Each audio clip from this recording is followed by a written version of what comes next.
a fun thing that you can do if you get tired of making lots of little tiny squares is you can make a few bigger squares. The trick is that you always stay in the same multiple.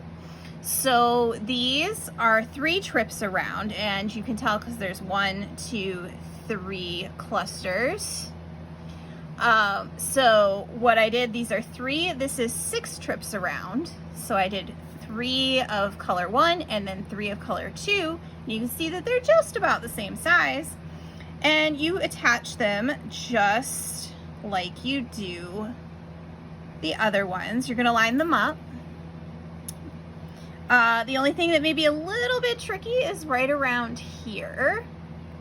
And what you want to do is again match up your stitches so that your gaps all line up.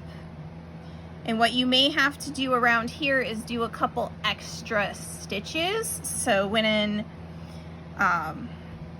we get there, we'll come back. So like we're gonna do it just like the other ones. I'm gonna put my same sides together, and I'm gonna go ahead and get started, and I'll be back when we hit the middle and we'll talk about those weird things there. Okay, we're back. You may notice that this is probably a different setup than where we were previously. I got carried away and didn't pay attention to what I was doing and just come back. So here we are. You can see that I am sewing a big square to one of our squares of 4 little squares. And so you can see there's this little point and it doesn't quite line up here. So what I've done from this seam to here is I've matched up just like we've been doing. So now to get myself figured out where I may need to do any finagling, I'm going to take my corner over here and line it up here. And then if you have like bobby pins or safety pins or whatever, you can actually slot these into each of these holes. I just walk my fingers through to get me over here and go, okay, this is where I need to be lined back up again. And you kind of look, and so you may need to, so you can see I've already been in this stitch. I may go into it again to catch this other stitch from the other side.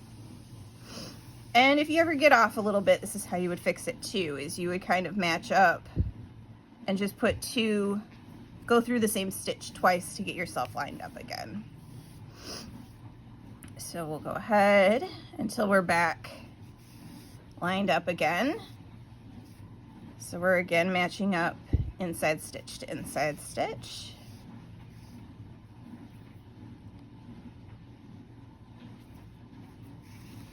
So we work our way across.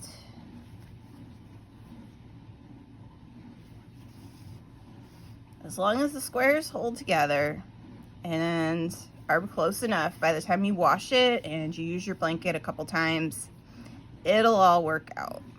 It's pretty forgiving. So as long as you're within a stitch or 2 of your lining up,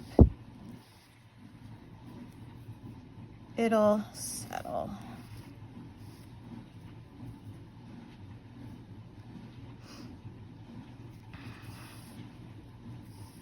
All right, and I'm just going to keep going to the end and I'll finish it off just like we did any of our other ones.